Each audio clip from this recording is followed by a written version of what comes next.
Hello everyone and welcome to the coronavirus edition of the third exercise from our signal theory class. We will start with practicing the continuous time Fourier transform. Here I have a signal and I would like to perform its spectral analysis. I would like to find its complex spectrum, amplitude spectrum and the phase spectrum. My signal x of t is given as t plus 1 in the interval from -1 to 0, as minus t plus 1 in the interval from 0 to 1, and it is 0 otherwise. When you think about what this means and you try to plot it, you will get this. It is this triangular pulse. Now I would like to compute the spectrum of this signal.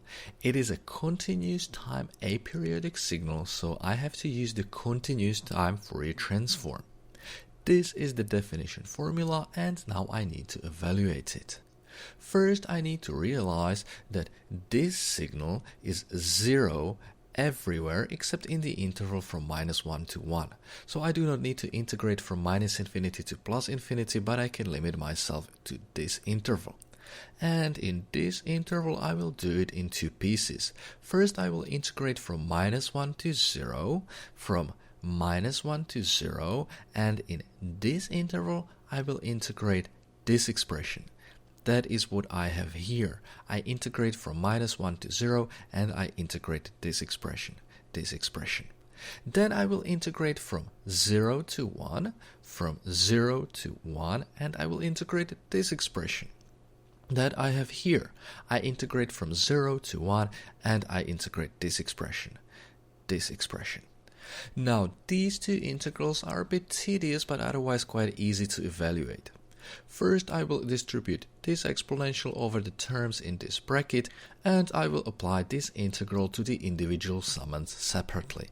That will give me these two integrals. I will do the same with this integral. First I will distribute this exponential to both these terms and then I will apply this integral to both summands separately. That will give me these two integrals. Now I will evaluate these four integrals. This first one can be evaluated by parts. I will integrate this exponential and I will take derivative of this t. That will give me this expression where I have already integrated the exponential and this integral where I have took derivative of this t, which eliminated it. This integral can be very easily evaluated into this. This integral can again be evaluated by parts. I will be integrating this exponential and I will take derivative of this t. That will give me this. And this last integral can again be very easily evaluated into this. Now I have to evaluate all these terms. So this first one I just need to substitute these limits and that will give me this. Here I can very easily evaluate this integral into this. Here I just substitute the limits, which will give me this. Here I again just substitute the limits and I will get this. Here I will evaluate this integral, which is very easy, and I will get this. And last, again just the substitution of the limits, which will get me this. In this expression, a lot of terms will cancel each other out. This term will cancel out with this term will cancel out with this term, and this term will cancel out with this term. What will remain are just this term and this term. Now when I substitute these limits I will get this, and when I substitute these limits I will get this. Here I can very easily add these two fractions and these two exponentials will combine into 2 times cosine of omega. Now here I will use the formula that the sine squared of x is equal to 1 minus cosine 2 times of x divided by 2. If you haven't seen this formula before and you want to find out why this is, just write that sine as the difference of two complex exponentials, work out this square, and then when you combine those complex exponentials you will see that they will create this expression. And when you compare this expression with this one, you should be able to see that you can rewrite this in this form. And this formula I can also write like this. And last, here I can identify that this expression is just the sinc function squared. So the complex spectrum of my signal is the sinc function of omega divided by 2 squared. So this is the complex spectrum, and now I want to find the amplitude spectrum and the phase spectrum. In this case it is very easy. Even though this is the complex spectrum, it is one of those rare cases where the imaginary part of the complex spectrum is 0. So these values are only real. On top of that, because of this square, these values are all non-negative. So taking the absolute value of this expression will change nothing. Therefore, the amplitude spectrum of my signal is the same as the complex spectrum of my signal. And because all the values of that complex spectrum are real, non-negative, the phase spectrum is equal to 0. Here I have it plotted. This is the amplitude spectrum, which in this case happens to be the same as the complex spectrum, and this is the phase spectrum. A little side note, a signal shaped like this is called a triangular or Bartlett window, and it has some useful applications in the filter design, which you will see in the upcoming lectures. Hello everyone, and welcome to the coronavirus edition of the third exercise from our signal theory class. We will start with practicing the continuous time Fourier transform. Here I have a signal and I would like to perform its spectral analysis. I would like to find its complex spectrum, amplitude spectrum, and the phase spectrum. My signal x of t is given as t plus 1 in the interval from minus 1 to 0, as minus t plus 1 in the interval from 0 to 1, and it is 0 otherwise. When you think about what this means and you try to plot it, you will get this. It is this triangular pulse. Now I would like to compute the spectrum of this signal. It is a continuous time aperiodic signal, so I have to use the continuous time Fourier transform. This is the definition formula, and now I need to evaluate it. First I need to realize that this signal is 0 everywhere except in the interval from minus 1 to 1. So I do not need to integrate from minus infinity to plus infinity, but I can limit myself to this interval. And in this interval I will do it in two pieces. First I will integrate from minus 1 to 0, from minus 1 to 0, and in this interval I will integrate this expression. That is what I have here. I integrate from minus 1 to 0, and I integrate this expression. Then I will integrate from 0 to 1, from 0 to 1, and I will integrate this expression. That I have here. I integrate from 0 to 1, and I integrate this expression. Now, these two integrals are a bit tedious, but otherwise quite easy to evaluate. First I will distribute this exponential over the terms in this bracket, and I will apply this integral to the individual summands separately. That will give me these two integrals.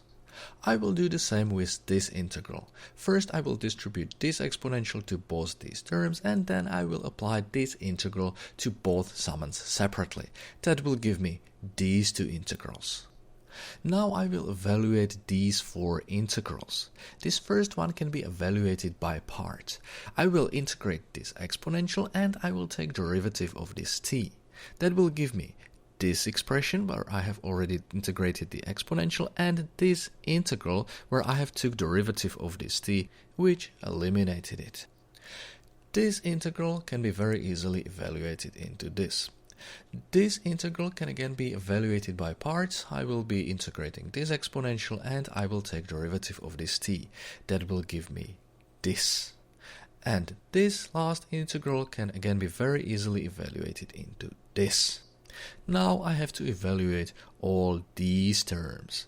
So this first one, I just need to substitute these limits, and that will give me this. Here I can very easily evaluate this integral into this. Here I just substitute the limits, which will give me this.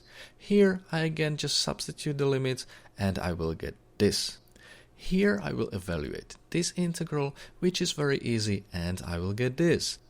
And last, again just the substitution of the limits, which will get me this. In this expression, a lot of terms will cancel each other out. This term will cancel out with this term will cancel out with this term, and this term will cancel out with this term. What will remain are just this term and this term. Now, when I substitute these limits, I will get this, and when I substitute these limits, I will get this. Here I can very easily add these two fractions, and these two exponentials will combine into 2 times cosine of omega. Now, here I will use the formula that the sine squared of x is equal to 1 minus cosine 2 times of x divided by 2. If you haven't seen this formula before and you want to find out why this is, just write that sine as the difference of 2 complex exponentials, work out this square, and then when you combine those complex exponentials, you will see that they will create this expression. And when you compare this expression with this one, you should be able to see that you can rewrite this in this form. And this formula I can also write like this. And last, here I can identify that this expression is just the sinc function squared. So the complex spectrum of my signal is the sinc function of omega divided by 2 squared. So this is the complex spectrum, and now I want to find the amplitude spectrum and the phase spectrum. In this case it is very easy. Even though this is the complex spectrum, it is one of those rare cases where the imaginary part of the complex spectrum is 0. So these values are only real.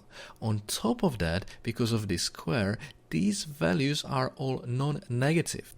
So taking the absolute value of this expression will change nothing. Therefore, the amplitude spectrum of my signal is the same as the complex spectrum of my signal. And because all the values of that complex spectrum are real, non-negative, the phase spectrum is equal to 0. Here I have it plotted. This is the amplitude spectrum, which in this case happens to be the same as the complex spectrum, and this is the phase spectrum. A little side note, a signal shaped like this is called a triangular or Bartlett window, and it has some useful applications in the filter design, which you will see in the upcoming lectures. In this slide we will continue to play with the continuous time Fourier transform, and we will compute the complex amplitude and phase spectra of some other signals. First, let's find out what is the spectrum of this signal. This is a Dirac delta pulse multiplied by a constant c. Before you analyze any of your signals, you should first plot it. And when you plot this signal, you will get a plot like this. Now, to find the spectrum of my signal, I will use the definition formula for the Ctft, and into this formula I will substitute my signal. To evaluate this integral, I will use the sampling property of this Dirac delta function. This Dirac delta function sits at the origin at time 0, so the result of this integral will be this, which is equal to the constant c. So the spectrum of the Dirac delta pulse multiplied by the constant c is that constant c. The spectrum of Dirac delta pulse is a constant, and this is actually a very important result. When the spectrum is constant, it means that it equally contains all the frequencies. So this signal contains all the frequencies in the spectrum. There are no frequencies missing, all of them are there with the same strengths. And this is very useful when we want to examine how a system behaves at different frequencies. For example, you could imagine that this system is a speaker and you would like to find out what frequencies that speaker is able to play. For that purpose, we will feed that speaker a signal that contains all the frequencies. We will feed it this Dirac delta pulse. Then we will measure the output of the speaker, that is the sound that the speaker makes. We will do the spectral analysis of that signal, and from the spectrum we will see which frequencies the speaker is able to play and which frequencies were suppressed. In the future we will do this a lot. Now back to our problem. This is the complex spectrum, and as long as this constant c is real and positive, the amplitude spectrum will be the same as the complex spectrum. And because the complex spectrum is real and positive, the phase spectrum will be equal to 0. In addition, there is one corollary of this result. When I go in the opposite direction, I can read that the inverse Fourier transform of a constant is this Dirac delta pulse. The inverse Fourier transform of a constant is the Dirac delta pulse multiplied by that constant. Let's move on to this problem. I would like to find out what is the spectrum of this signal, that is the Dirac delta pulse time shifted by this capital T and multiplied by this constant C. I assume that C is real and positive.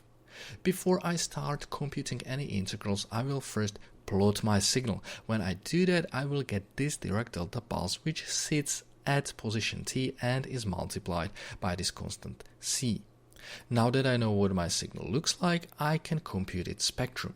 This is the definition formula for the Ctft, and here I have substituted my signal. In this integral, I will use the sampling property of this Dirac delta pulse, which will give me this result. So this is the complex spectrum of my signal. When I take the absolute value of this, I will get this, which is the amplitude spectrum, and the phase spectrum is minus omega times capital T. That comes from here, this minus omega times this capital T. Now, there is a thing to be learned from these two problems. Observe that this signal is the same as this signal, except that this second one is time shifted. And in the spectral domain, the magnitude spectra of these two signals are the same. So this time shift did not change the magnitude spectrum. What changed is the phase spectrum. In this first case, the phase was 0, but in this second case, the phase is a linear function of the angular frequency omega. On top of that, the slope of this function is given by this capital T, by this time delay. And this does not happen only in these very simple problems. This actually happens in general. When you time shift a signal, your amplitude spectrum will not change, and the change will happen only in the phase spectrum. Here I will show this behavior more formally. I will show you what happens when you compute the Fourier transform of a time-shifted signal. This is the definition formula of the Ctft only with my time-shifted signal. Now I will do a substitution. This t minus capital T I will denote as tau, which means that t will be equal to tau plus capital T. When I do this substitution, this integral will turn into this one. And in this integral, I can take this exponential and break it into a product of these two exponentials. Next, I will note that this exponential does not actually depend on the integration variable, which is now this tau. So I can take this exponential and put it in front of this integral. When I do that, I will get this. And here I can identify that this integral is nothing else than the continuous time Fourier transform of my signal x of tau. So this entire expression I can write like this. It will be the spectrum of my signal multiplied by this complex exponential. So the moral of this story is that when you have a time shift in the time domain, what happens in the spectral domain is that your spectrum will get multiplied by this complex exponential, by e to the minus j omega times the time delay which you have in the time domain. Here you have it summarized. When you have this time shift in the time domain, in the spectral domain your spectrum will get multiplied by this exponential. And what does that mean for the amplitude and the phase spectrum? Well, I will examine that here. First, I will write this complex spectrum as the product of the amplitude spectrum and e to the j times the phase spectrum. Now, here I will combine this exponential and this exponential, which will give me this. From this expression, which is the spectrum of my time-shifted signal, you can see that the amplitude spectrum does not change. What changes is the phase spectrum. Now this omega times the time delay is being subtracted from the original phase spectrum of my signal. In this slide, we will continue to play with the continuous time Fourier transform. Now I have this signal and I would like to find its complex spectrum at the amplitude spectrum. My signal is equal to 1 plus cosine of pi t in the interval from -1 to 1, and it is 0 otherwise. As before, prior to any computations, I will first plot my signal. 1 plus cosine of pi times t within this interval is this curve and the signal is 0 otherwise. So this is what my signal looks like. Now I can proceed with the computation of the spectrum. This is the definition of the Ctft, and here I have substituted my signal. Because my signal is 0 everywhere except in the interval from -1 to 1, I do not have to integrate from -infinity to infinity, but I will integrate from -1 to 1. To evaluate this integral, I will write this cosine as a sum of two exponentials. When I do that, I will get this. Here I will distribute this exponential over these individual terms, and then I will apply this integral to the individual summands. That will give me this integral, and this integral. This first integral is easy to evaluate into this expression. In this second integral, I can combine these two exponentials into a single exponential, and then the integral is also very easy to evaluate into this expression. In the last integral, I will do the same. I will combine these two exponentials into this single exponential and evaluate the entire integral into this expression. Now, when in these three expressions I substitute the limits, I will get these three fractions. In this first fraction, in the numerator, I can write the difference between these two complex exponentials as 2 times sine of omega. In this fraction, I can do the same, and I will get sine of omega minus pi. This last fraction, in a similar fashion, I can turn into sine of omega plus pi. Now this first fraction is just 2 times the sinc function of omega. This second fraction is just the sinc function of omega minus pi, and this last fraction is just the sinc function of omega plus pi. So this is the complex spectrum of my signal. This is also one of those special cases where the complex spectrum has 0 imaginary part, so all of these values are real. Consequently, to write the absolute spectrum, I cannot do anything smarter than to take this expression and put it into the absolute value. The complex spectrum would in this case be either 0 or plus minus pi, depending on the sign of this expression. But not to get bogged down in too much mathematics, I will skip searching in which exact intervals this actually happens, and I will not express the phase spectrum here. I will just give you the complex and the amplitude spectrum, which is also plotted here. A little side note, this function is also called the Hahn window, and it has its uses in the filter design and spectral analysis, which we will do in the upcoming lectures. Now, there is one more thing that you can learn from this problem. Let's say this cosine was not here, and this signal would be equal to 1 exactly in this interval. In that case, we would be dealing with a pulse that we analyzed during the lecture. And in the lecture I told you that a pulse, which is constant in some interval, has a spectrum which is the sinc function. And that is basically what's going on here. This one will give you this one, which will give you this integral, which will give you this fraction, and that will give you this sinc function. So this number 1 here is responsible for this sinc function in the spectrum. In addition to this number 1, here I also have this cosine, and this cosine is responsible for this frequency shifted sinc function and this frequency shifted sinc function in the spectrum. So this cosine is somehow able to take a sinc function and shift it in frequency. Now, shifting stuff in frequency can be very useful for radio transmissions. In radio transmission, you usually want to take some low frequency signal, for example speech, and then you need to shift it to some very high frequency that can be transmitted wirelessly over an antenna. For that frequency shift, you can use the trick that is provided by this cosine. Let me explain in a more general fashion.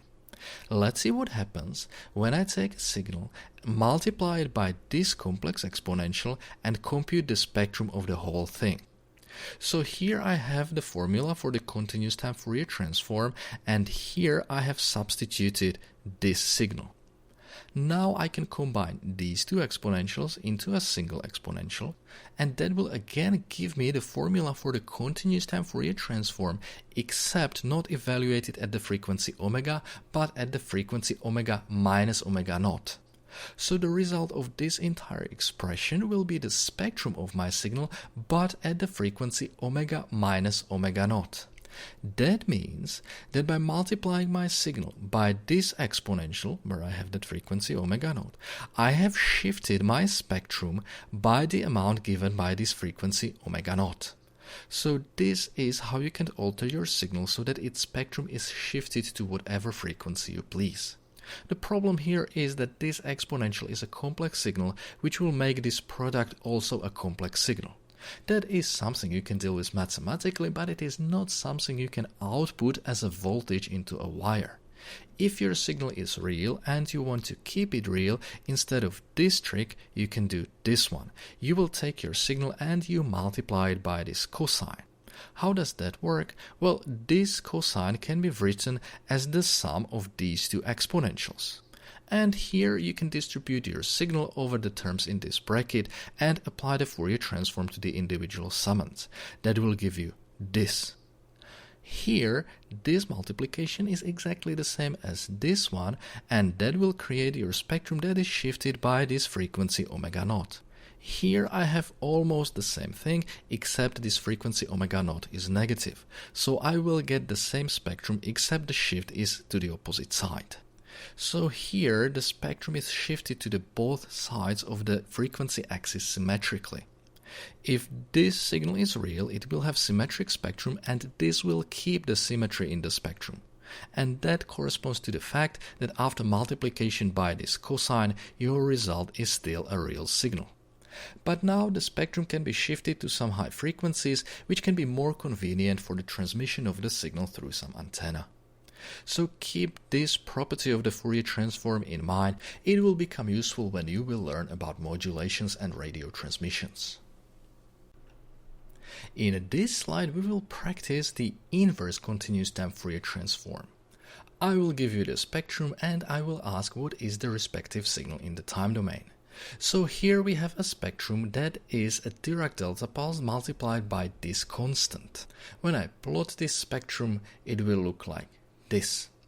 Now, to compute the respective signal in the time domain, I will use the formula for the inverse continuous time Fourier transform. And into this formula I will substitute my spectrum. That will give me this, and this integral I will evaluate using the sampling properties of the Dirac delta pulse. That will give me this, which is equal to this. And this constant is the signal which has this spectrum. So the inverse Fourier transform of this spectrum is this signal, so this signal has this spectrum. In other words, I can also say that the Fourier transform of a constant is a Dirac delta pulse multiplied by 2 pi and the constant. Here I have another spectrum for which I would like to find the respective signal in the time domain. This time it is the sum of these two Dirac delta pulses. This one is shifted to the position of minus omega naught and this one is shifted to the position omega naught. Also, both these Dirac delta pulses are multiplied by pi. When I plot this spectrum, it looks like this. Now, what is the respective signal in the time domain? Here I have the definition of the inverse continuous time Fourier transform. Here I have substituted my spectrum. Now, I will take this exponential and distribute it over these two terms, and then I will use the sampling property of these two Dirac delta pulses, which will give me this result. In this result, I can combine these two exponentials, and that will give me cosine of omega naught times t. So the inverse Fourier transform of this spectrum is cosine of omega naught times t. When I read it backwards, I can also say that the Fourier transform of this cosine omega naught times t are these two Dirac delta pulses. Here I've wrote it mathematically. The Fourier transform of this cosine are these two Dirac delta pulses. And this computation of the inverse Fourier transform gives you a nice insight into why the spectrum of this cosine are two Dirac delta pulses. This Dirac delta pulse will give you this exponential at the frequency minus omega naught. This Dirac delta pulse will give you this exponential at the frequency omega naught, and when you combine these two exponentials together, you will get your cosine. This Dirac delta pulse will give you the exponential at the frequency minus omega naught. This Dirac delta pulse will give you the exponential at the frequency omega naught. These two exponentials, and when they are combined together, they will give you your cosine. Here I have a similar problem. Now my spectrum is this. I still have two Dirac delta pulses, one shifted to the frequency of minus omega naught and the other shifted to the frequency of omega naught. But this time, these Dirac delta pulses are multiplied by j omega and minus j omega. To plot this spectrum, I cannot do it as easily as I did it here because now this spectrum is really complex. It has non-zero imaginary part. So what I have to do is to plot the amplitude spectrum and the phase spectrum separately. The amplitude spectrum will still have two Dirac delta pulses in it. This Dirac delta pulse corresponds to this Dirac delta pulse, and this Dirac delta pulse corresponds to this Dirac delta pulse. Now, how did I get this phase spectrum? This constant is purely imaginary and positive, which means that it has the phase of pi over 2. So at this frequency, minus omega naught, I should have the phase of pi over 2, and that is what I have here. I have also assigned this phase pi over 2 to all these zeros. That I can do. I can assign any phase to a 0 and it will still be a 0. Now, this constant is purely imaginary and negative, which means that it has the phase of minus pi over 2. So at the frequency of omega naught, I should have the phase of minus pi over 2, which is what I have here. And I have also assigned this phase minus pi over 2 to all these zeros. So this is the magnitude and phase spectrum of my signal, and now let's take a look at what is the respective signal in the time domain. This is the definition formula for the inverse Fourier transform, and here I have substituted my spectrum. Now I can distribute this exponential to these two terms, and then I can use the sampling property of these two Dirac delta functions, which will give me this exponential and this exponential. And these two exponentials can be combined into this sign. So the inverse Fourier transform of this spectrum is this sign, this sign. When I read it backwards, I can also say that the Fourier transform of this sign is this spectrum. Here you have it more mathematically. The Fourier transform of this sign is the sum of these two Dirac delta pulses. This Dirac delta pulse at the frequency minus omega naught will give you this exponential, and this Dirac delta pulse at the frequency omega naught will give you this exponential. And when you combine these two exponentials, you will get sine of omega naught times t. A few things to note here. The difference between this spectrum and this spectrum is only in the phase. This second spectrum introduces the phase shift of minus pi over 2, and when you phase shift cosine by minus pi over 2, it will turn into this sine. The second thing that you should learn from this is that when you see two symmetric Dirac delta pulses in the amplitude spectrum, you should know that this corresponds to some cosine in the time domain.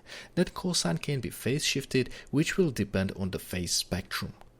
Also remember that when you see the Dirac delta pulse at 0 frequency, that corresponds to some constant in the time domain. So, when you see a spectrum like this, you should be able to read that in the time domain there are two cosines, somehow phase shifted, and a constant. One cosine will be given by these two Dirac delta pulses, and it will be at the frequency omega sub 1. The second cosine will be given by these two Dirac delta pulses, and it will be at the frequency omega sub 2. Last, the constant will be given by this Dirac delta pulse at 0 frequency. Here you have it mathematically. This is my signal, which consists of a constant and two cosines, one at frequency omega sub 1 and the other at the frequency omega sub 2. Now to compute the spectrum, I will apply the Fourier transform. This I can apply individually to the individual summands. The Fourier transform of this constant will give me this Dirac delta pulse.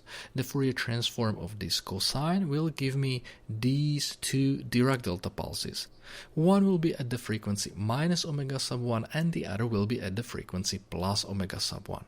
Now, this Fourier transform will give me these two Dirac delta pulses. One will be at the frequency minus omega sub 2 and the other will be at the frequency plus omega sub 2. And this expression corresponds to this spectrum.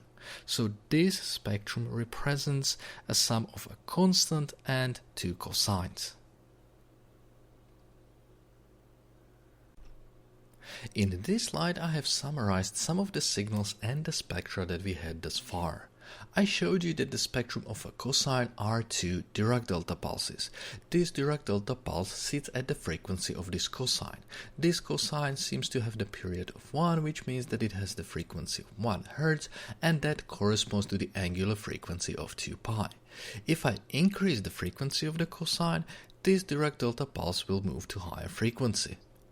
In the lecture we computed the Fourier transform of this rectangular pulse and we found that its amplitude spectrum is given by the sinc function.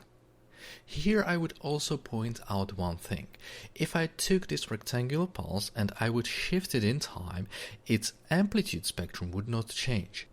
This I pointed out in one of the previous slides.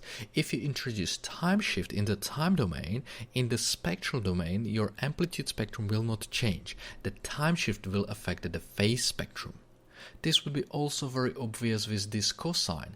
If I shift this cosine in time, I'm not going to change its amplitude. What I will change is only its phase.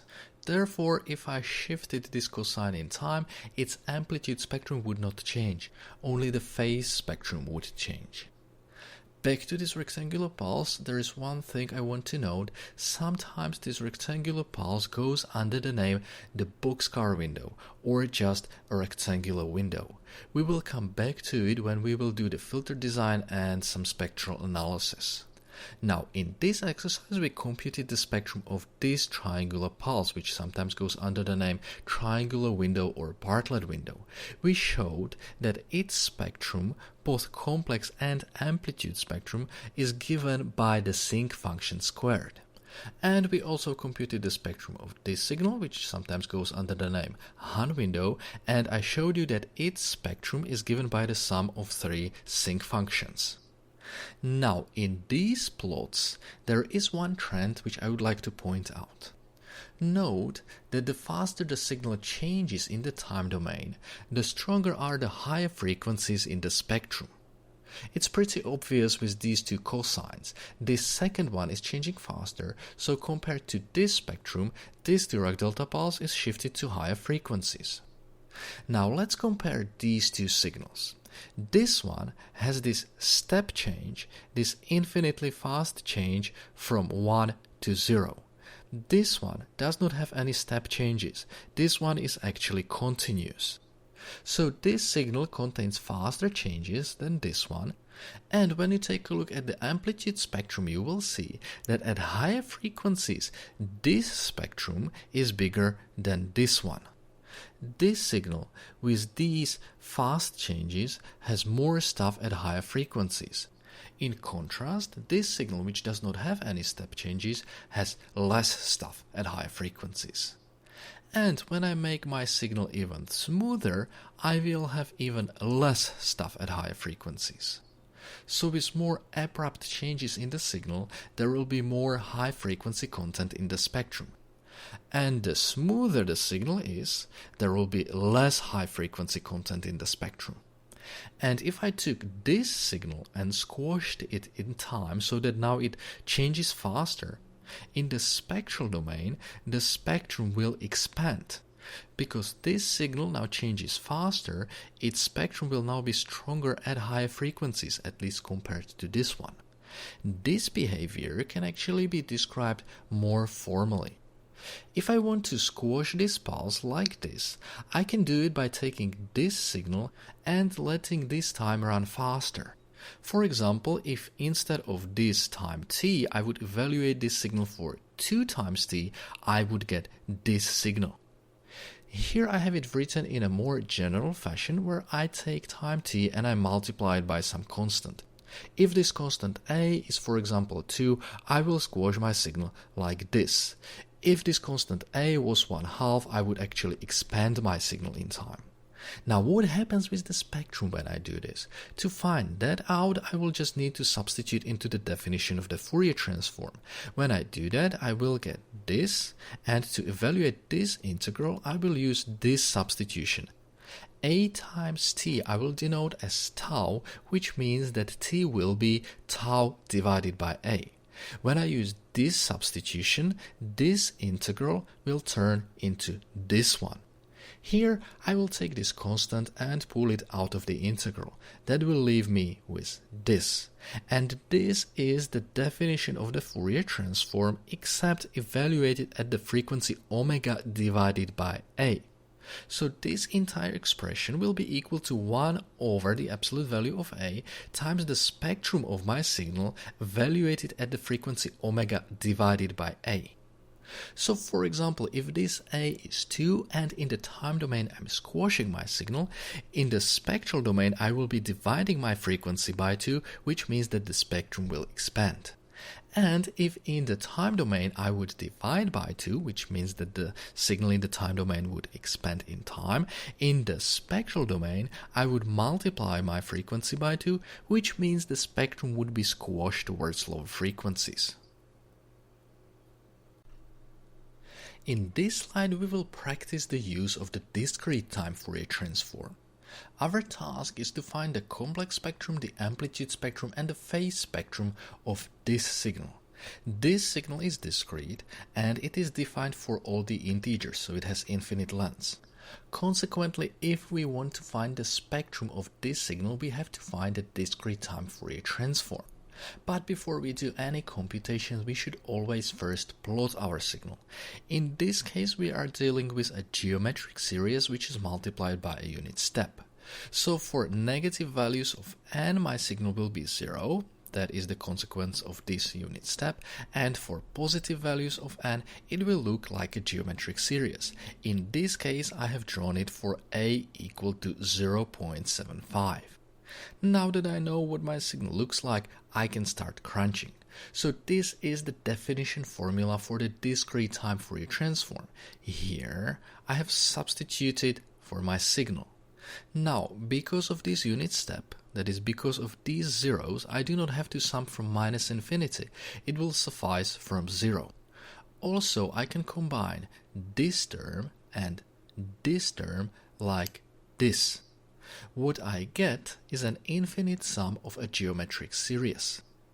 Now, as long as the absolute value of this term, this absolute value, which is also equal to the absolute value of a, is less than 1, this infinite series converges into this. And this already is a viable formula for the complex spectrum of my signal. But if I want to express the amplitude spectrum and the phase spectrum without any complex term, I need to rewrite this formula a little bit. I will start by writing this complex exponential as this combination of a cosine and j times sine. Then I will distribute this a to this bracket, which will give me this. Now here in the denominator I have a complex number which is expressed in the rectangular form. Next I will convert this number into the polar form. That means that first I need to express the magnitude of this number. That I can do by taking the square root of the real part squared, plus the imaginary part squared. This entire expression is the magnitude of this complex number. Now to continue expressing this complex number in the polar form, I need to take this magnitude of my complex number and multiply it by e to the j times the phase of my complex number. And the phase of my complex number can be computed from the imaginary part and the real part like this. So this entire expression is actually this complex number expressed in the polar form. Now I will do some simplifications. First I will expand this bracket, which will give me this. This term I will keep, this term I will also keep, but I will combine this term and this term, which will give me this a squared. Also, I will move this exponential from the denominator to the numerator, which will give me this. And when I rewrite this spectrum into this form, it is actually very easy to read what is the magnitude and what is the phase of this complex expression. The magnitude is 1 over this square root, so the amplitude spectrum of my signal will be equal to this. And the phase of this complex expression I can read from here. The phase spectrum will be equal to this. Here I have it plotted. This is the magnitude spectrum and this is the phase spectrum. Note that the spectrum is periodic with the period of 2 pi, as a proper DTFT spectrum should be, and because this signal is real, this part of the spectrum is just a mirror image of this part of the spectrum, and also this part of the spectrum is just a mirror image of this part of the spectrum. Now, here I have another very simple problem. I would like to find out what is the DTFT, the discrete time Fourier transform of a Dirac delta pulse. Well, I will take the definition formula for the discrete time Fourier transform and I will substitute the discrete Dirac delta pulse. This discrete Dirac delta pulse will be 0 everywhere except when n is equal to 0. So this exponential will be multiplied by 0 everywhere except when this n is equal to 0.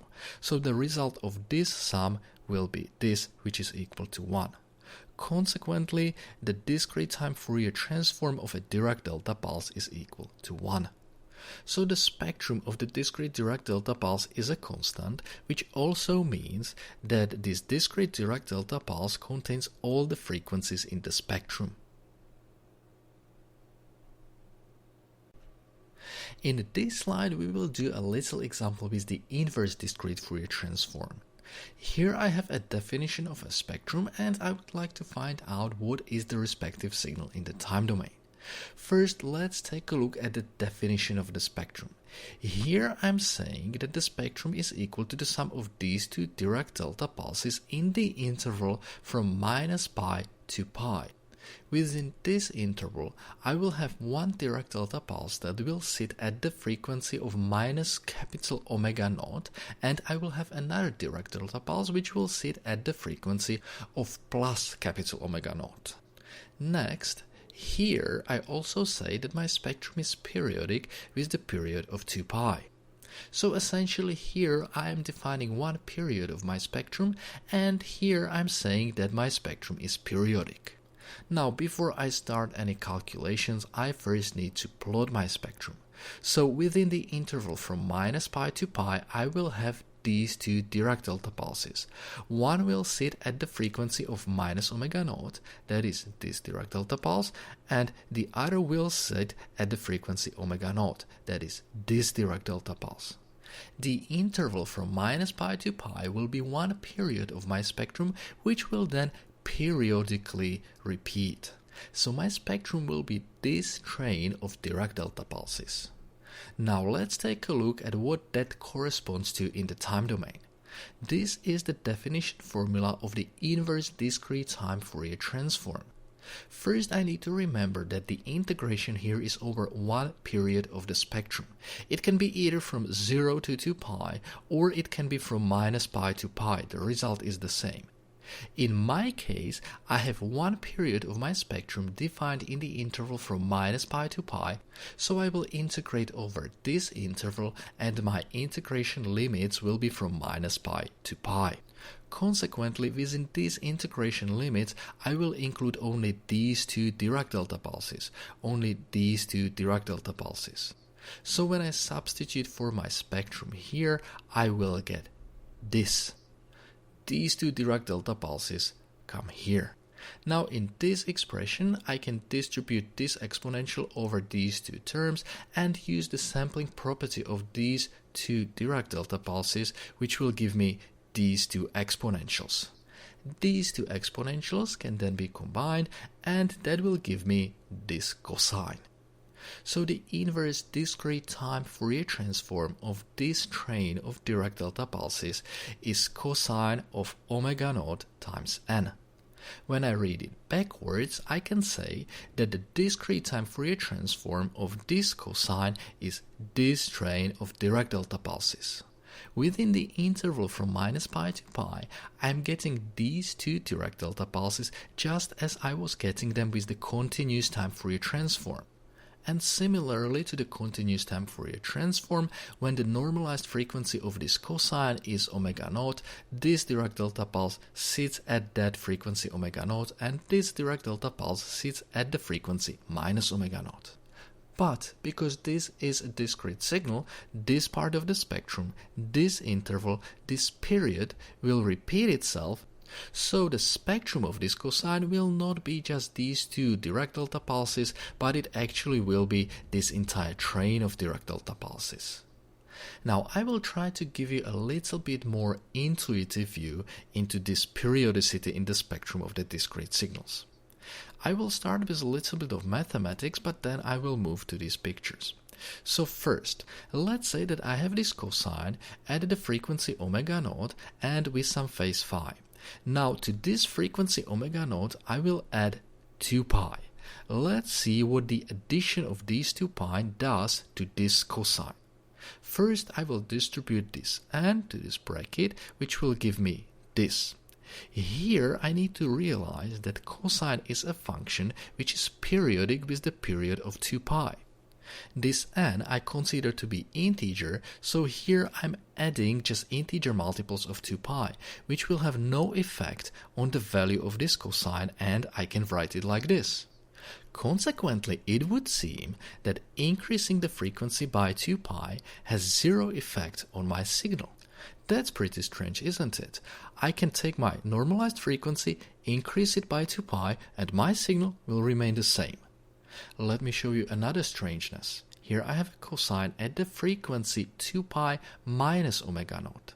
And also I have some phase. Let's see what this is equal to.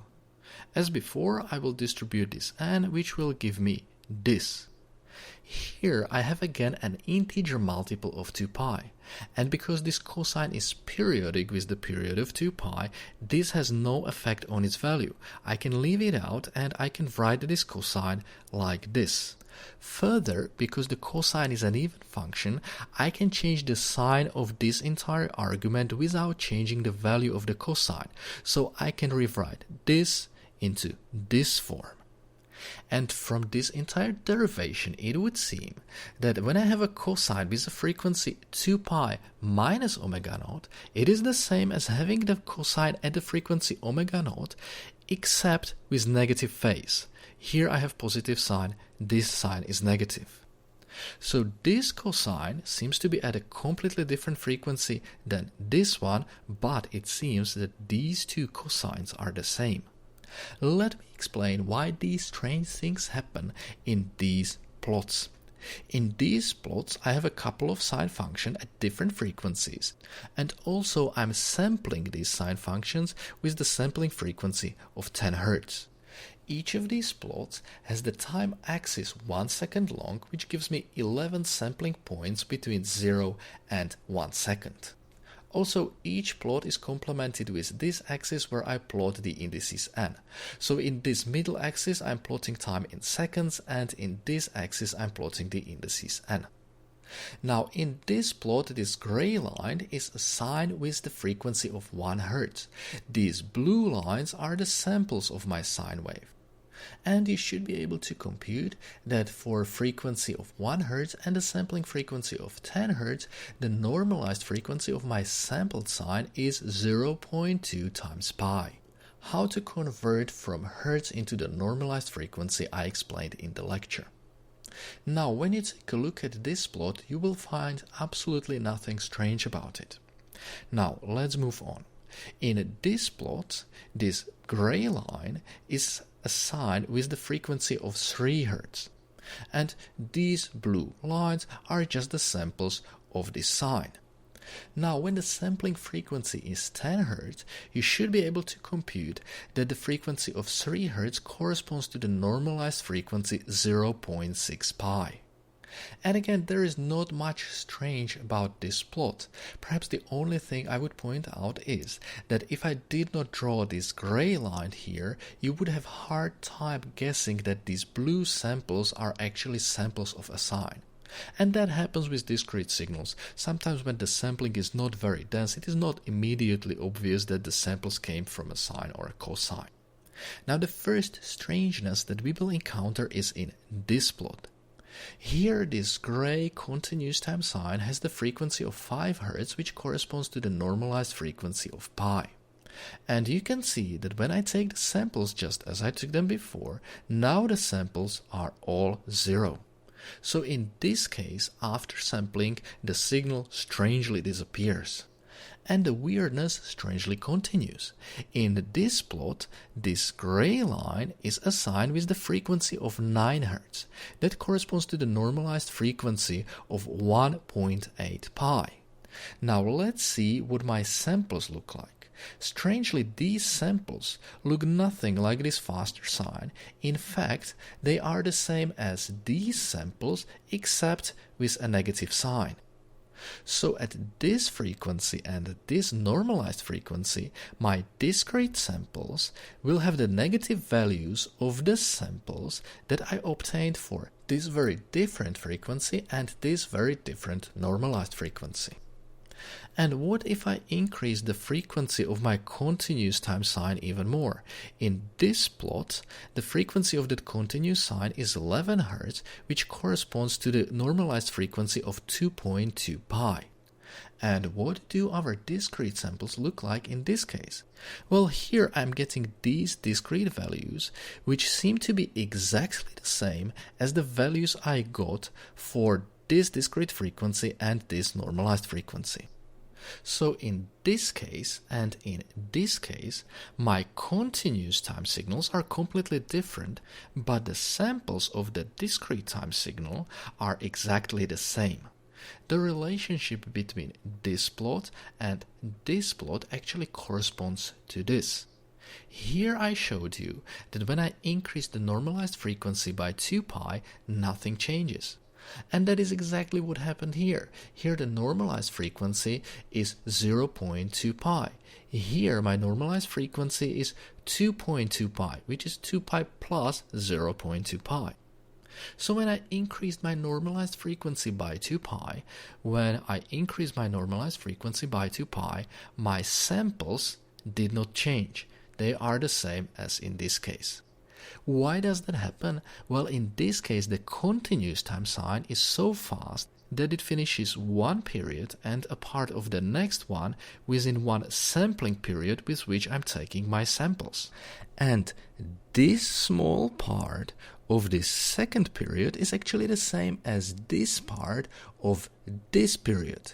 And that creates the illusion that these discrete samples are taken from a slowly changing sine.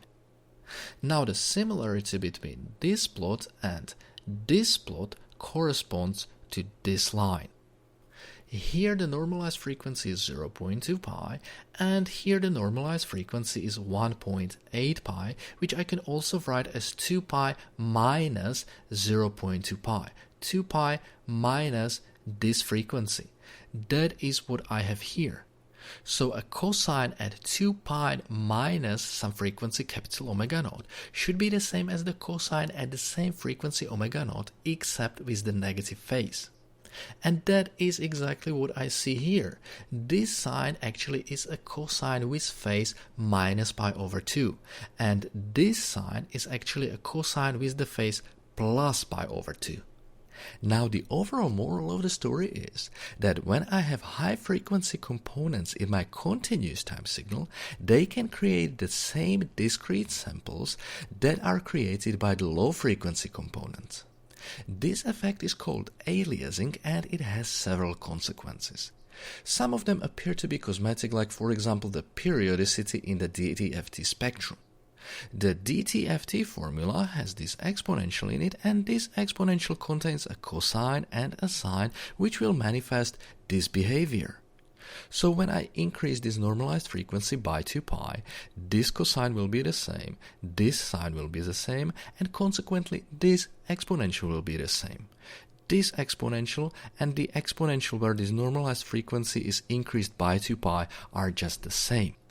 Thus, this formula just can't tell the difference and will give you the same result for some normalized frequency omega and for the same normalized frequency plus 2 pi.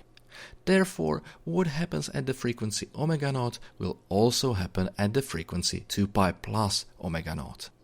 As a result, we have this periodicity in the spectrum. Another consequence of aliasing is a bit more worrisome.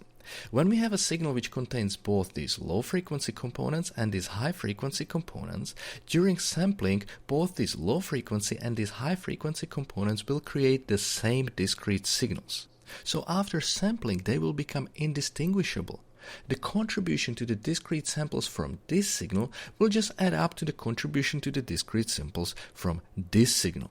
And there is just no way in hell we could tell whether that contribution came from this signal or this signal. And this will give you a headache if, for example, you have some useful signal at low frequencies and some noise at high frequencies. Before sampling, that high frequency noise could be filtered out. But after sampling, that noise will create some low frequency samples that will just mix with your low frequency signal and you will never get rid of them. This problem is usually mitigated by so-called anti-aliasing filters, which we will discuss later in this course. In this slide, I will show you some discrete signals and their Dtft spectra. I showed you that the spectrum of a discrete cosine are these two Dirac delta pulses in the interval from -pi to pi, and this interval of the spectrum then periodically repeats, creating a train of Dirac delta pulses. When you increase the frequency of the cosine, it may become hard to recognize that these samples actually are created by a cosine, but in the spectrum you will still have these two Dirac delta pulses in the interval from -pi to pi, and this part of the spectrum will then periodically repeat itself. This signal, this discrete rectangular pulse, we analyzed in the lecture, and I showed you that it has this spectrum. You can see that within the interval from -pi to pi, this spectrum is similar to the spectrum of the continuous time rectangular pulse, which was given by the sinc function. But because this rectangular pulse is discrete, its spectrum will be periodic and it will repeat itself with the period of 2 pi. Now, if we analyzed this discrete triangular pulse, this discrete Bartlett window, we would get a spectrum like this. And if we analyzed this discrete Hahn window, we would get a spectrum like this. And again, you can note that within the period from -pi to pi, both of these spectra are similar to the ones that we got for continuous time version of these signals. But because these are discrete signals, the spectra will repeat themselves with the period of 2 pi. Also, if you have some fast changes in the time domain, you are going to end up with some high frequency content in the spectrum. In contrast, if your signal is changing gradually, there will be much less high frequency content in the spectral domain. Notice how I interpret low and high frequencies in this spectra. Because of the periodicity, this part of the spectrum is just a periodic repetition of this part of the spectrum. So even though the normalized frequency increases in this direction, I wouldn't usually interpret this peak or this peak as some strong frequency content at high frequencies. I usually interpret this peak and this peak as just a periodic repetition of what's going on at these low frequencies. So usually I just look at the interval from 0 to pi and I interpret these as low frequencies, mid frequencies and high frequencies. The rest is just symmetry and periodic repetition. Last, even with the discrete signal, it holds that when you take your signal and you make it run faster by squashing it in the time domain, in the spectral domain your spectrum will get wider. So again, when in the time domain your signal runs faster, in the spectral domain you will have stronger content at higher frequencies. As very last, I would remind you the relationship between the normalized frequency in radians and the frequency in hertz. The 0 will be the same in both frequencies. 2 pi in the normalized frequency corresponds to the sampling frequency, and the normalized frequency of pi corresponds to the half of the sampling frequency. So if the sampling frequency was, for example, 1 kHz, this normalized frequency would correspond to 500 Hz. Somewhere here, the normalized frequency would correspond to 250 Hz. And somewhere here, the normalized frequency would correspond to 100 Hz. So this is how you need to be able to interpret your frequency axis. In this slide, we will do a little bit of practice with the discrete Fourier transform. So this is my signal and I would like to find its complex spectrum. Here I'm a little abusing Matlab notation to define my signal.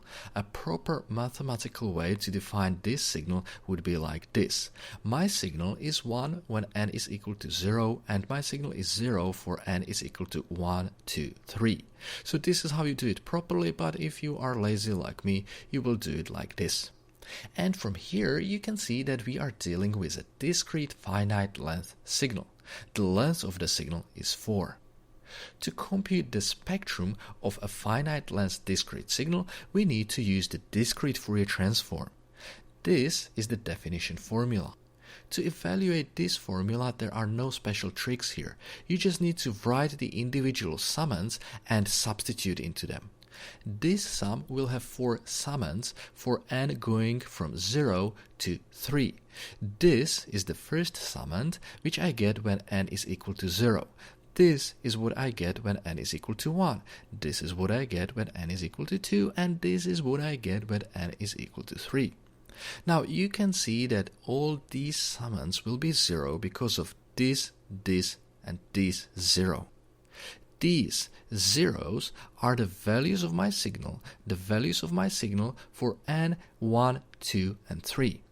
So all these terms will go away and the only one I'm left with is this one where I have e to the 0. So the result will be 1. And this constant 1 is actually the complex spectrum of my signal. The result is valid for any value of k, but we typically work with only one period of this spectrum, that is with only 4 samples. Typically those are the samples for k going from 0 to the capital N-1, which in this case is 3. So this is how we can write our spectrum within one period. If you computed the DFT spectrum of this signal in Matlab, Matlab would give you this result. It would give you the vector of 4 ones, which is this one period of your spectrum. If you plotted this spectrum, it would look like this. The spectrum is equal to 1 for any value of the index k. But we typically work with only this first period, that is in this case with the indices k, 0, 1, 2, and 3. These indices. The last thing to note here is that here we are essentially computing the spectrum of a discrete Dirac delta pulse. And as with the previous Fourier transforms, the spectrum is constant and it is equal to 1. Even the discrete Fourier transform of the Dirac delta pulse is equal to 1. Now, here I have another problem. Here my signal is again finite length, discrete, and it has 4 values which are all 1s. Again, here I'm abusing the Matlab notation to write my signal. If I want to do this properly, I should write it like this. My signal is 1 for n going from 0 to 3. Now, if I want to find the spectrum of this signal, I will need to use the discrete Fourier transform because my signal is finite and discrete. So, I will need to use the definition formula for the DFT, and for a general signal there is really no trick, you just need to evaluate all the terms of the sum. And that is what I'm doing here. So, for k is equal to 0 and n is equal to 0, I will get this. For k0 and n1, I will get this. For k0 and n2, I will get this, and for k0 and n equal to 3, I will get this. Now here, all these exponentials have a 0 in their exponent. So this will be equal to 1, this will be equal to 1, this will be equal to 1, and this will be equal to 1. Thus, the entire sum will be equal to 4. For k is equal to 0, for this k equal to 0, the spectrum will have the value of 4. And in this tedious manner you have to do it for each value of k and each value of n. And then when you write down all the terms, evaluate all the exponentials and sum everything, you will get that this spectrum is actually 0 for k1, 2 and 3. So within that first period, that is for k 0, 1, 2 and 3, your spectrum is 4, 0, 0, 0.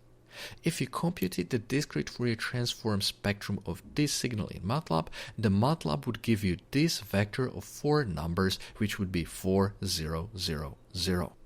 If you plotted your spectrum, you would get this. This is that first period that we have just computed, and if you evaluated the spectrum for other indices k, you would see that this period repeats itself. So the spectrum is periodic with the period of 4. Also note that when your signal is constant and finite, its spectrum is this train of discrete Dirac delta pulses. Now let's take a look at how we will use the discrete Fourier transform in Matlab. The way this usually goes is that we measure some signal, we load it into Matlab, and then we perform the spectral analysis. We compute the spectrum, and there we will see which frequency components are contained in our signal. In this example, we will not load some unknown signal, but we will generate a signal of our own so that we know exactly what we are working with and we can check our results. So here I will generate a very trivial signal that consists of a cosine and the sine. This cosine has the amplitude of 5, the frequency of 2 Hz, and the phase is 1.2 radians.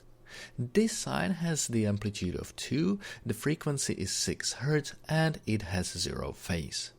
Now the time at which I sample this cosine and this sine is given as the integer multiple of the sampling period. The sampling period is given as 1 over the sampling frequency, and the sampling frequency is set to be 20 Hz. This index n goes from 0 to 29, so in total I have 30 samples. Before we do any analysis, we will first plot our signal. This command will open this figure, here I will clear it, and this subplot will open this first axis. I will have 6 subplots vertically, 1, 2, 3, 4, 5, 6, 1 subplot horizontally, 1, and now I will be plotting into the first subplot, that is this one. This command stem will plot this blue discrete signal. On the horizontal axis I will put these values of my indices n, and on the vertical axis I will plot the respective values of my signal. This dot will tell Matlab to put dots on top of these lines. This will make those lines thicker, and this will make my dots bigger so that they are easier to see. This command plot will also plot my signal, but it will not plot it as these discrete lines. Instead, it will connect the values with this continuous line. When you have a lot of samples, it is usually much clearer to plot your signals with this continuous line instead of these vertical lines. When you have a lot of samples, these vertical lines would create only a big mess. So typically we plot our discrete signals like this and not like this. Just a quick comment, this command hold on is here to keep this plot, that is the blue plot, in the picture. If I left this hold on command out, the blue plot created by this stem command would be deleted and only the second plot created by this command would be left in the picture. This command and this command just label the horizontal and the vertical axis, so that here I have labeled my horizontal axis with this n, and the vertical axis is labeled as the values of x of n. Now we have our signals plotted and we can proceed with the spectral analysis. In this line I am actually computing the discrete Fourier transform. The command in Matlab is FFT, which stands for Fast Fourier Transform. The fast Fourier transform is actually the same as the discrete Fourier transform, but it is computed in a more efficient manner. The fast Fourier transform does not just stupidly add all the terms in the sum that we used for the definition of the discrete Fourier transform, but it does some tricks that usually make the computation faster. So in Matlab, this is how we compute the discrete Fourier transform. The result will be a vector that will hold one period of my complex spectrum. Now that I have my complex spectrum, I can plot it. I will show you how to plot it in several ways, starting with an incorrect way, and then I will improve it. So first, how not to plot a spectrum. What you do not want to do is just to use stem and then just put your complex spectrum in it. This actually will plot something that will give you this plot. But what this really does is that it plots only the real part of your complex spectrum. In this plot, we have only the real part of our complex spectrum. Having only the real part of a complex spectrum is usually of little value. So instead of plotting only the real part of your complex spectrum, what you usually want to do is to plot the absolute value of your spectrum. That would give you this plot, and this plot actually corresponds to the amplitude spectrum of our signal. The amplitude spectrum is certainly useful, but in this case there is still an issue with the values on the horizontal axis, and it comes down to the indexing in Matlab. Let me explain. When you compute the discrete Fourier transform, you typically compute that one period of the spectrum. That means that this index k goes from 0 to the length of your signal minus 1. And this result is even provided by the Matlab. What you get here is actually the vector of these values. But the problem is that when in Matlab you want to access the values of this vector, you have to do it like this. X with index 1 will give you this value, which is actually computed for k equal to 0. X with index 2 will actually give you this value, which is computed for k equal to 1, and so on and so forth. So while these values of your spectra are computed for the index k going from 0 to n minus 1, when you access the elements of this vector in Matlab, you have to use indices that go from 1 to the capital N. So once more, when you write this, you will not get the spectral line for the k equal to 2, but you will get the spectral line for k equal to 1. Moreover, Matlab by default plots its signals so that the first value of the signal is plotted for index 1. So when I plot my amplitude spectrum like this, the first value of that amplitude spectrum, which is computed for k equal to 0, is not plotted at the position of 0, but it is plotted at the position 1. And so on and so forth, so this entire plot is actually shifted to the right by one sample. If I want to plot my amplitude spectrum with correct value of indices on the horizontal axis, I have to do it like this. First, into the capital N, I will assign the length of my signal. Then I will generate the vector of indices that will go from 0 to the capital N minus 1. And last, I will use this command stem, and on the horizontal axis I will ask Matlab to plot these indices that go correctly from 0 to the capital N minus 1. When you do it like this, you will get this plot, and in this plot the first sample of your spectrum will indeed come at the position where k is equal to 0, and the rest of the samples will have the correct values of the index k on the horizontal axis. So when I plot my signal like this, I can correctly label my horizontal axis as k and my vertical axis as the amplitude spectrum for the index k. You can see that here and here. So this is a properly plotted DFT spectrum of my signal. Let's take a look at it. Here I have two lines. This first line corresponds to this cosine, and this line corresponds to this sine. These two lines were created because of the periodicity and the symmetry in the DFT spectrum. In this case, these two lines do not indicate the presence of some higher frequency sines and cosines. They are here just because the spectrum of a real discrete signal is periodic and symmetric.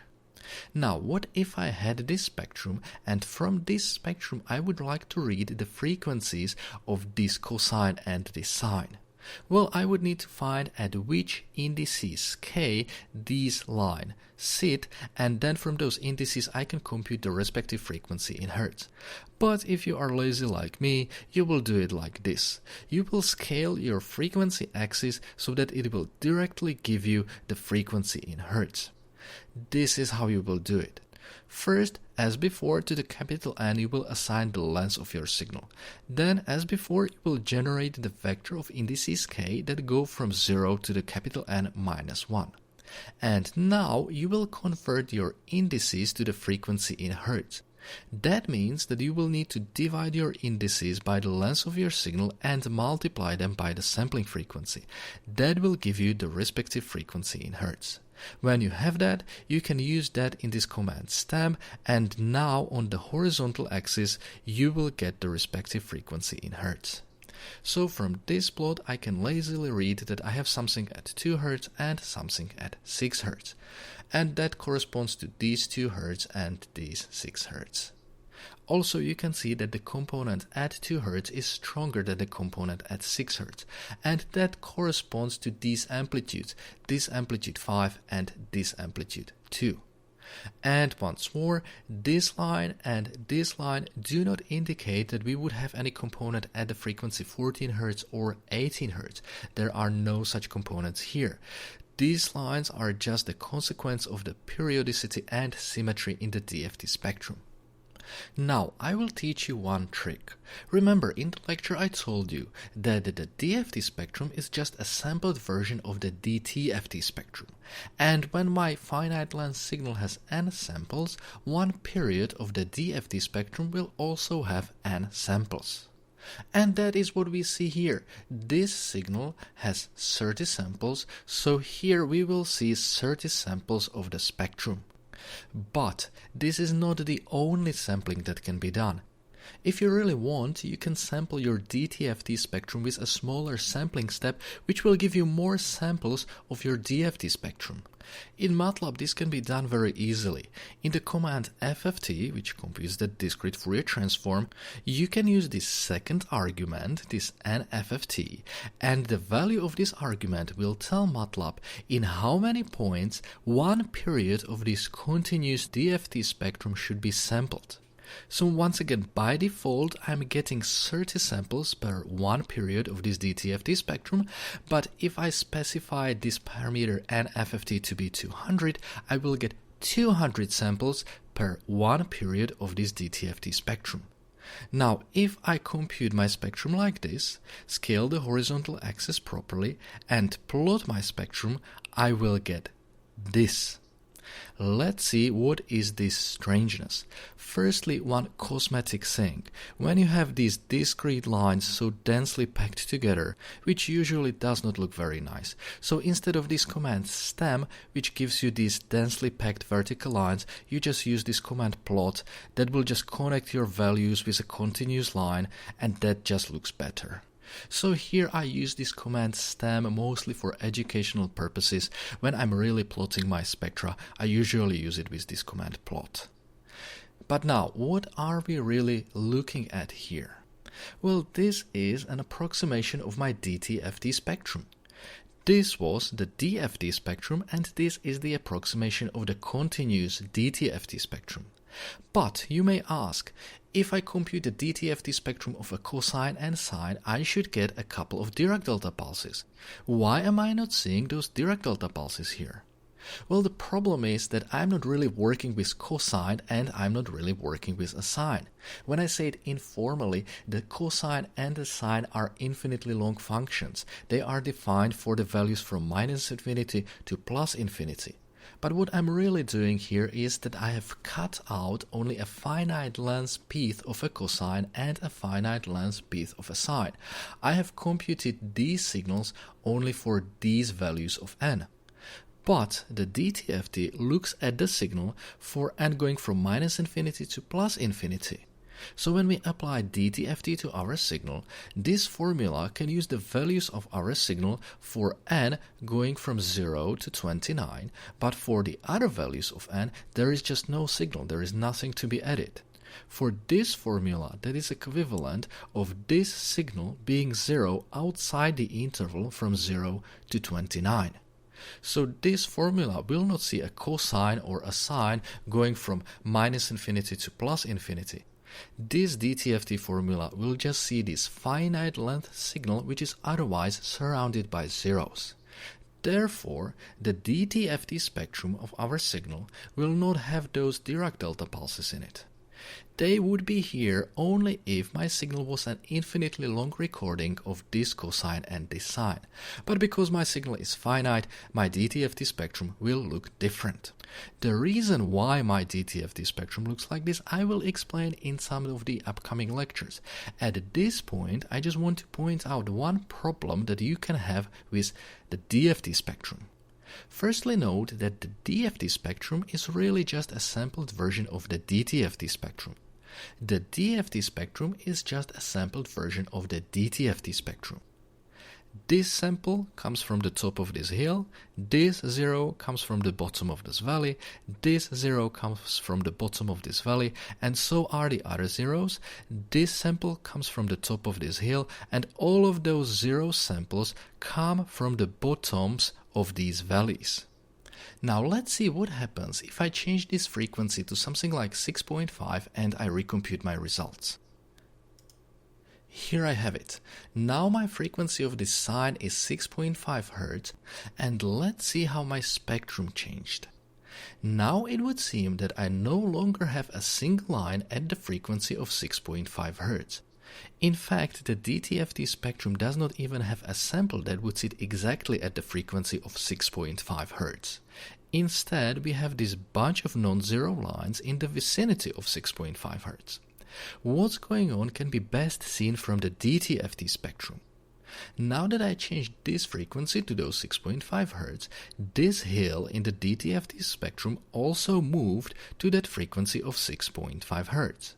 But now, neither the top of this hill nor these zeros in these valleys sit exactly at the frequencies where the DFT spectrum is sampled. So now I'm sampling my DTFT spectrum somewhere here, somewhere here, somewhere here, and somewhere here, and that is creating these non-zero lines in the vicinity of 6.5 Hz. And this actually happens quite often. A single cosine will typically not give you a single line in the spectrum, but it will very often give you a bunch of lines in the vicinity of its frequency.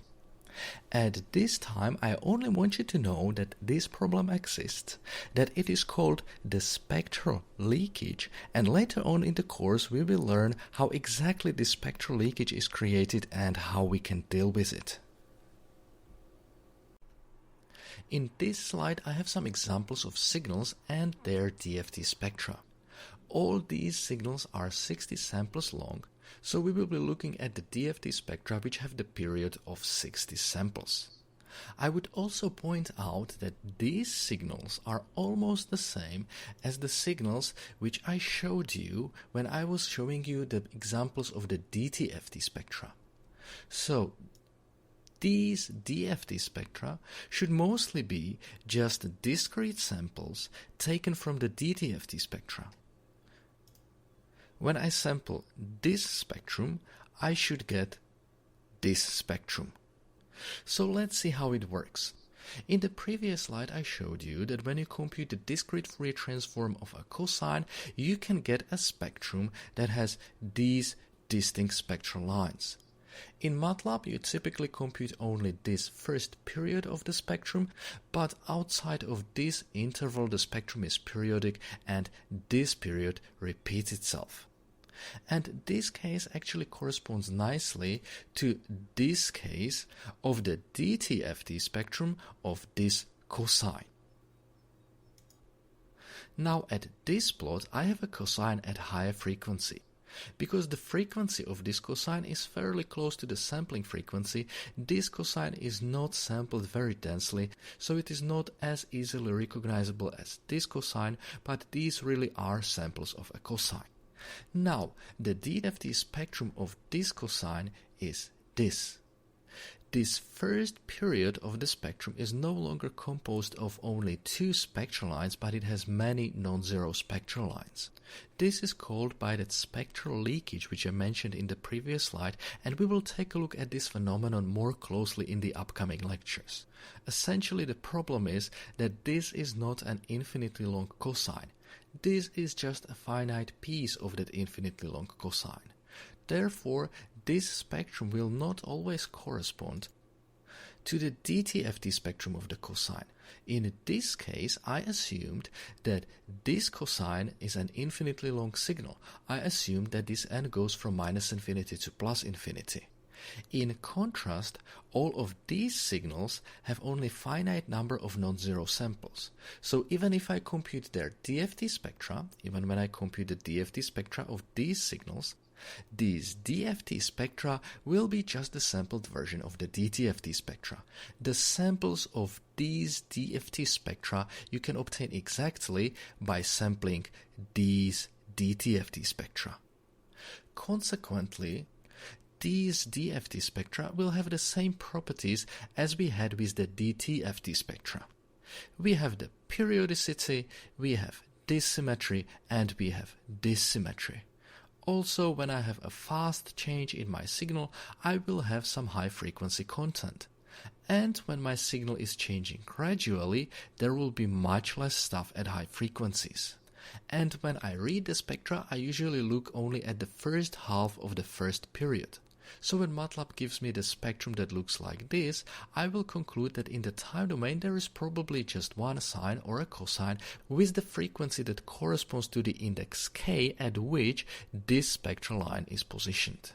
Speaking about the frequency, you should be able to convert these unitless indices k into the normalized frequency or to the frequency in hertz. When the length of my signal, which we usually denote it as capital N, is 60, then when this index k goes from 0 to 60, the normalized frequency goes from 0 to 2 pi, and the frequency in hertz goes from 0 to the sampling frequency. So for example, if the sampling frequency was, let's say, 900 hertz, this index k, this 30, would correspond to the frequency of 450 Hz, and this index k, this 10, would correspond to the frequency of 150 Hz.